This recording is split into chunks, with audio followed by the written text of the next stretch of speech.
When you look at some of the other quarterbacks in the league that have really good receivers, Sam Darnold's getting JSN the football. Prescott's getting Lamb and Pickens the football. Stafford's getting Nakua and Devontae Adams the football. Jalen Hurts is not getting Brown and Smith the football.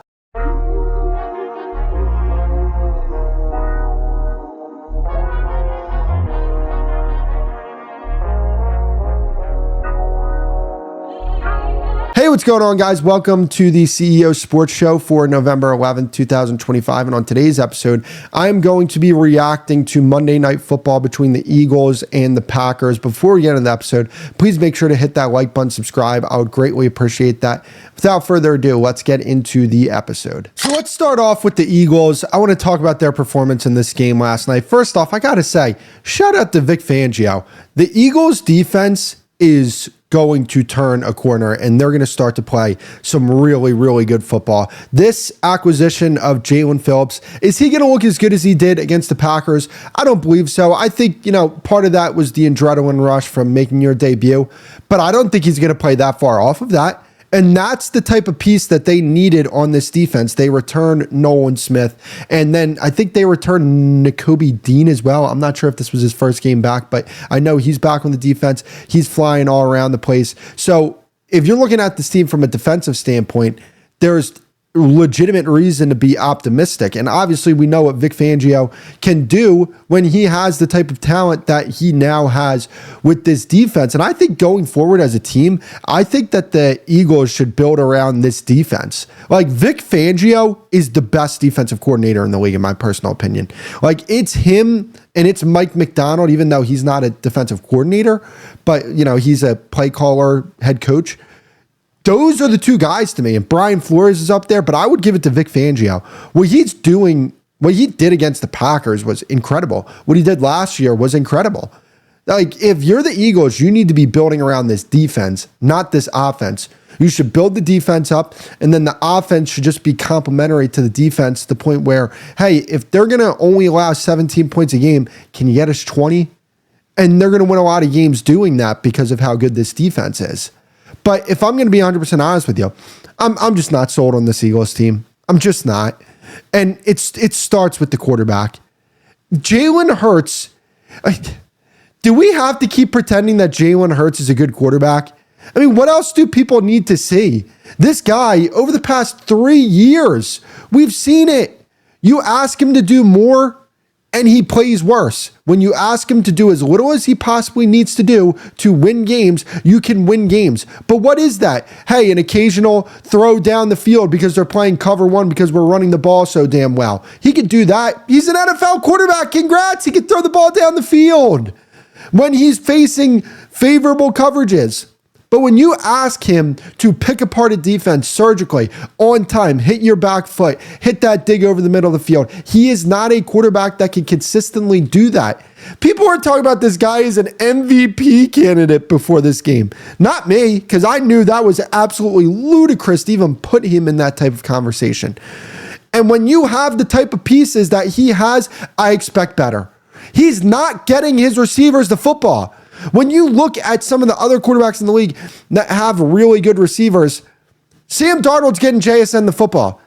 Prescott's getting Lamb and Pickens the football. Stafford's getting Nakua and Devontae Adams the football.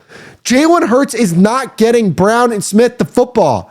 Those guys, when he throws the ball to them, are bailing him out for bad throws. That touchdown pass that he had, that was a bad throw. Like, no ifs, ands, or buts about it. That corner should have came up with that. But because Devontae Smith is an absolute gangster, the dude came down with the ball. This dude is not that good of a quarterback, man. We talk about Bo Nix every week about how poorly he's playing, but the Broncos find a way to win. Does that mean Bo Nix is a good quarterback? No, not at all. Daniel Jones is winning with the Indianapolis Colts. Are Eagles fans trying to tell me that Daniel Jones is a good quarterback after, 5 or 6 years of completely burying this guy? Stop that. Jalen Hurts is an average quarterback, but that's all this Philadelphia Eagles team needs to win football games. They need a quarterback that's not going to turn the ball over, that'll get his receivers the ball down the field. And when I mean down the field, it's vertical shots. This guy isn't throwing posts and those type of throws over the middle of the field or corner routes or stuff like that. He's not doing that. This guy's throwing go balls. That's it. I'm sorry. I'm just so unimpressed with him as a quarterback. I'm so unimpressed with that offense. The reason why offense isn't playing that well is because of Jalen Hurts. We talk about the coordinators all the time. With Jalen Hurts, we talk about his offensive coordinators. He is the only quarterback in the league that I feel like you know the offensive coordinator's name because of him not playing well. How long is it going to be before we just look at the guy who's been the quarterback for 3 years now and say, he's not that good? We said this a few years ago with Brian Johnson. Why are they running the ball on 3rd and long? Because they don't trust him to get the ball to his receivers in those type of down and distances. Same thing with Kellen Moore. Can we not do this revisionist history thing where Eagles fans act like they were high on Kellen Moore? I remember. I was around during those times. They had a lot of criticisms about Kellen Moore as well. And we're seeing it with Kevin Patullo right now. I don't know. Is it the coordinators? Because they keep getting coordinators in and out, in and out. It's the same result. Jalen Hurts plays at an average level. That's just what it is. And I think the quarterback's performance is affecting the rest of the offense. And the reason why I say that is because Saquon Barkley cannot run the ball effectively this year because he's facing loaded boxes at a really high rate. And last year, could he get away with that? Sure. Because Saquon Barkley had one of the best running back seasons I've ever seen. But when you're coming off a season where you have 450 carries, you're going to run into problems. He's not going to be the same guy that he was last year. He's not the same guy. It is what it is. Running backs age. It's just like every position. But with the running backs, when you age, it comes quicker. And I don't know. When I look at this team, when I look at the Eagles, there's no way that you're telling me that they're better than Seattle, LA, or Detroit. I just don't buy that. I don't buy that this team, come playoff time, is going to beat any one of those 3 teams. And I don't think it's far-fetched to say Tampa might be better. I think Tampa could beat them in the playoffs. I know they had the bad loss against New England. But, again, I'm not walking away from this super impressed with the Eagles. I don't think the Packers are that good either. Everyone tried to sell me on the Packers at the beginning of the season. I'm like, no, we're good here. We're good. I'm good. Yeah.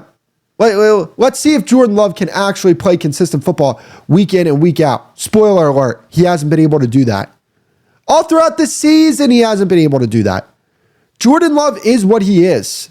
He's an inconsistent quarterback. And we saw that against the Eagles. And that's the main reason why they won this game. I don't know, man. I don't know. I'm not as high on this team as a lot of other people are. I get it. They're winning games. They're finding ways to win.